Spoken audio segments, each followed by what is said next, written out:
tell you what, it's absolutely freezing today. But however, we have got, you know how many times yesterday I called this car a little Vauxhall Corsa? It's not. It's a little Hyundai I20. We've got a failed steering rack. Now what I've done to show you this play in the steering rack, I've removed the rack gaiter and then give this wheel a bit of a shake at 2:45. Like that. Stick my camera there and you should see now the play in the steering rack. As you're going over bumps, it is actually knocking. It is quite bad. First thing I'm going to come and do is remove the steering joint off the top of the steering rack with a 12mm. There's two of them, one at the bottom, one at the top that you need to undo, and then the bar just slides up. And then we can get the seat belt, put it through the centre of the steering wheel, couple it in, and then that steering wheel now is not going to move. I know you can take the key out, but if I need to start this vehicle, like so, I haven't got to worry about the steering wheel moving. Now we've got the vehicle back in the air, we've got both the front wheels off. Now we need to move around to the tracker ends, remove the little split plane, and don't forget to give all your fixtures and fittings a good bit of a wire brush, and it'll help with it, the removal of everything. Right, let's get these tracker ends split. Now I've got this vehicle fully raised. To remove the steering rack on this vehicle, you do have to drop the subframe. Now before we take the tracker ends out of the hubs, what I've done, I've just slackened the lock nut off because we're going to be using them tracker ends again. I'm going to go around this bolt here, give it a bit of a clean and a little bit of a lubrication so it comes undone nice and easy. We've got to remove the exhaust hanger, then we can make a start on dropping the subframe. Now there you go, that is one subframe drop down. We have got a lovely transmission jack. Now what I have done, I've gone around with my brake bar and slackened these 417s off. And I can get now my battery ratchet.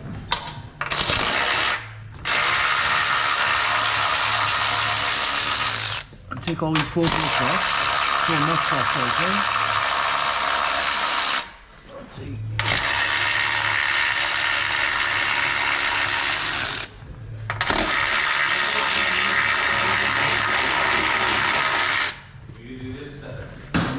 Once all them 4 bolts are off, we should be able to just lift that steering rack out. I'll tell you what, if they were all that easy, eh? No, I probably could have done this while the rack was still on the vehicle. Put a little line on the tracker end and the steering rack itself, and then we're going to wind the tracker ends off because we're using them again, and it's going to give us a good chance of getting it somewhere near when we send it for tracking when we put the new rack on. Well, the brand new steering rack has arrived, which is a Shaft F1. Now we have spoke to the customer as well, and he has opted for new tracker ends. He was like, you might as well just do it all at the same time. Now, all I've got to do is swap a few little bits over off the old rack to the new one. We've got this little coupling, I don't know what that's for. And we've also got this little D-bush here we need to swap over as well. Now that is them few little parts that have swapped over now. I'm going to put the tracker ends on while when it's back in the subframe. What I'm going to do, chuck it back on the car, and I'm going to do a little bit of a time lapse.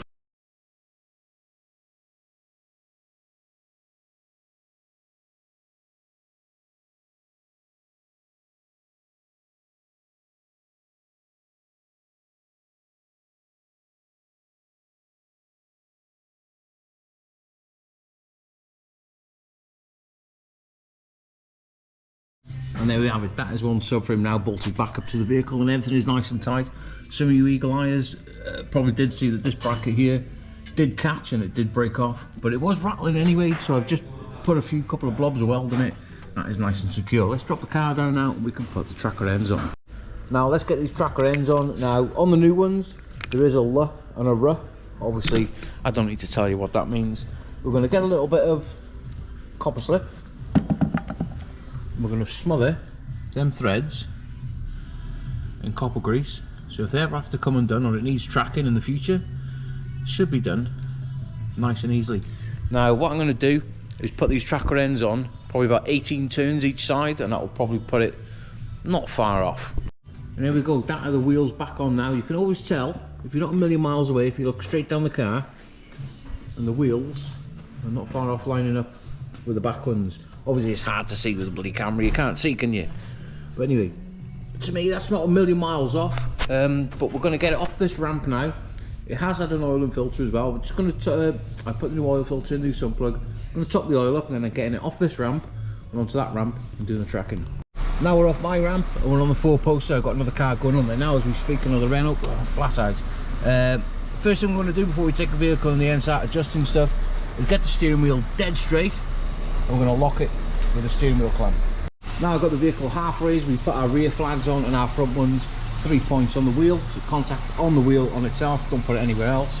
We've also got some turntables, so when we're adjusting the tracking, everything's going to be turning nice and freely and we're not struggling with restrictions on the tyres gripping. Right, let's go put the other side on. Now everything's set up and everything is turned on, we can have a look at the flags in the front. See the little red line there? My arm's in the way. By there and there. They need to be as close to zero as possible. We go to the back flags. That one's on the tyre, so one wheel's going to Wrexham, the other's going to bloody Chester. And that one there is on 3. So we need to get all this adjusted up. And there we go. Now we've adjusted everything up. We've got -2 there. I can't see. There you go. -2. +2, which is 0. And then we've got 4 on the back flag. 4 on the back flag. That car is perfectly square. And there we go. Once we've locked everything up on the steering rack, now we need to take the car down the road and make sure that the steering wheel is nice and straight. It is hard for me to show you because I am on a bit of a curvy road, but the car is now driving with no knocks or bangs or anything, and it is absolutely perfect. Anyway, let's get it sent.